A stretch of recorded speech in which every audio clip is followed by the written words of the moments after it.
Alright guys, we're back for another Toy Fair, well, pre-Toy Fair update. This is definitely going to be the last one for today. I've got a kid to put to bed, so we're going to go through what has happened since the second video for today, and I'm going to try to do maybe 2 tomorrow instead of 3, because frankly, it's been a mess trying to keep up with this stuff, and I'm sure you're right there with me. So if you've been keeping up on your own, I'm sure you know exactly how much stuff we have been seeing today, and frankly, it's only going to get worse or better, depending on how you want to look at it. So I'm going to run through again. I'm going to do it on my phone because there's just too much stuff to think about and talk about here. So we've got a bunch of new Storm collectible stuff that has hit. I'm sure there is more coming, but we've seen new stuff from them regarding Mortal Kombat. So we've got like the robots, and there's some other figures in that picture as well, like Lobo's in there, I believe.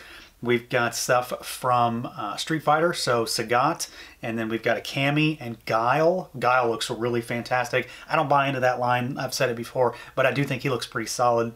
However, we do have a line that I forgot about when I talked about Storm earlier. They had announced that they had Golden Axe, the old Sega and arcade game, and we see our first figure now, the Axe Battler. I mean, he's mostly just a naked guy with some underwear on, but this looks really good. It very much looks like he jumped right off the old cover art, so that's really, really cool.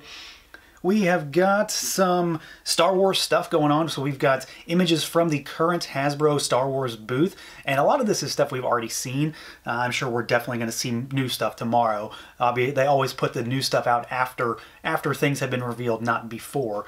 So we've got pictures of the Black Series Dr. Aphra and her droids. We've got the Trash Compactor Luke Skywalker. There's the Vintage Collection Praetorian Guard, Gamorrean Guard repack, and the Stormtrooper Han, which I think is a Target exclusive. Someone correct me if I'm wrong on that one.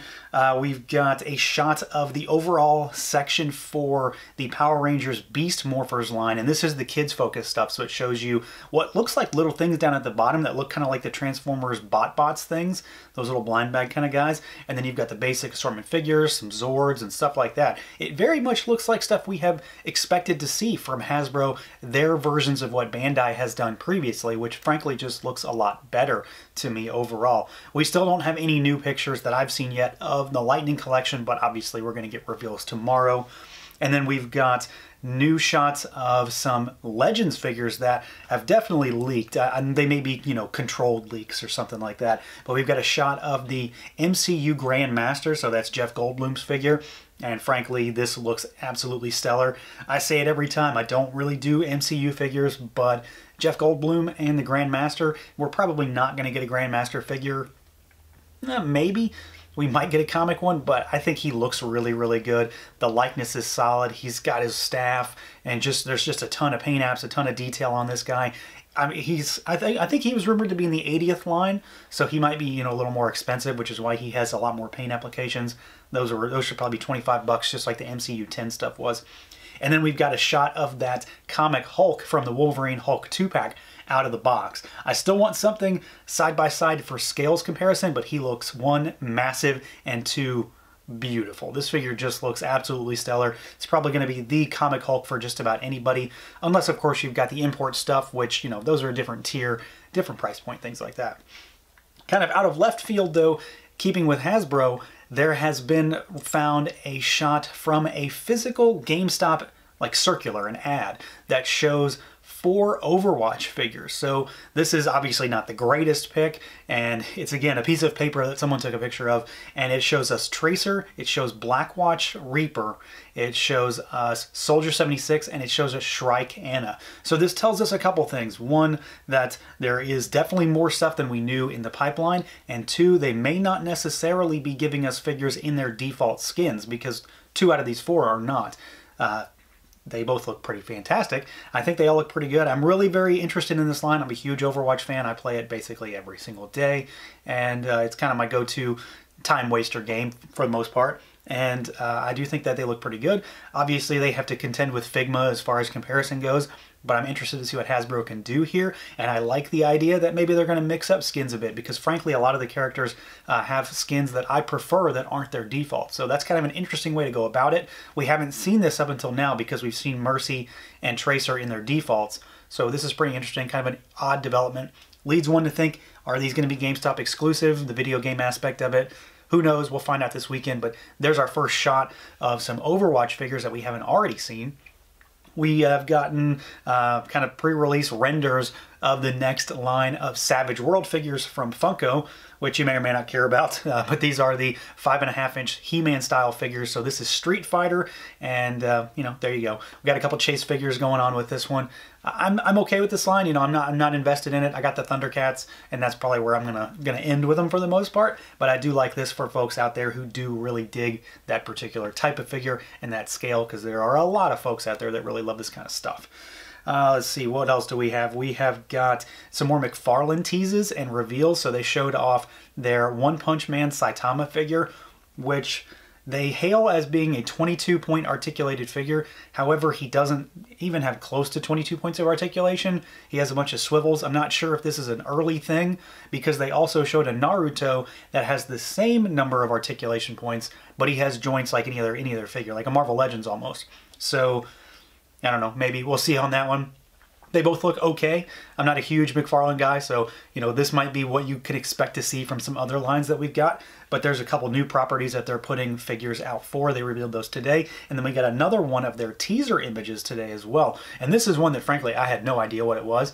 It's all video game related, so it's 3 different properties on one image. You've got the BFG from Doom, you've got a Sweet Roll from the Elder Scrolls, and then the other one, I believe, is Fallout. So I think they've already had some of these licenses before, or at least they had Fallout. That sounds familiar, but I could be wrong on that one. So we've got new stuff coming from there. We just have no idea what exactly that's going to show or mean. And then we got a new shot of some other SH Figure Arts stuff. We've got stuff from like Street Fighter, and then we got a shot of something that's actually new. So we've all seen the Cowboy Bebop Spike Spiegel figure.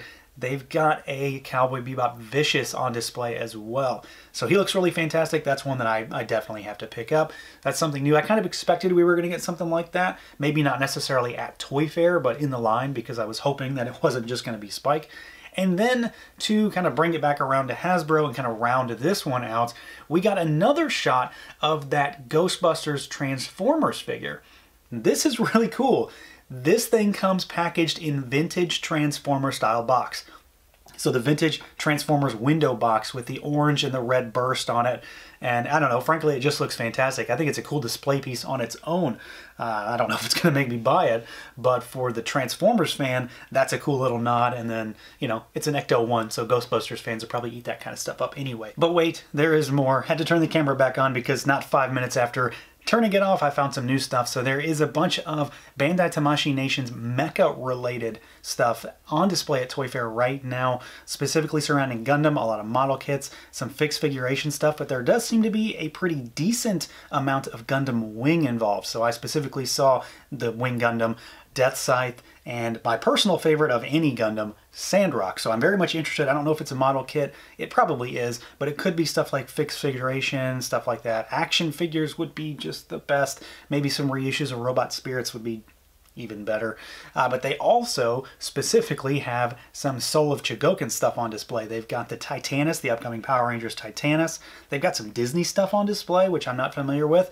But the big thing, literally here, is that they have a Vehicle Voltron Soul of Chogokin coming. That, I guess it should be expected because we had the Lion Voltron, but it still seems kind of crazy because there's a lot involved with that. But at the same time, we have got confirmation that they are reissuing the Lion Voltron Soul of Chogokin. So that's huge because that thing sells for a crazy amount on the aftermarket. So that should be interesting. It looks like it's coming out in the summer of this year. So some Bandai Tamashii Nation's mech-related stuff. I know I don't focus on that kind of stuff on the channel, but it is pretty cool nonetheless, and a lot of interesting developments there for sure. So I will be back tomorrow again for the second time with more news. So come on back.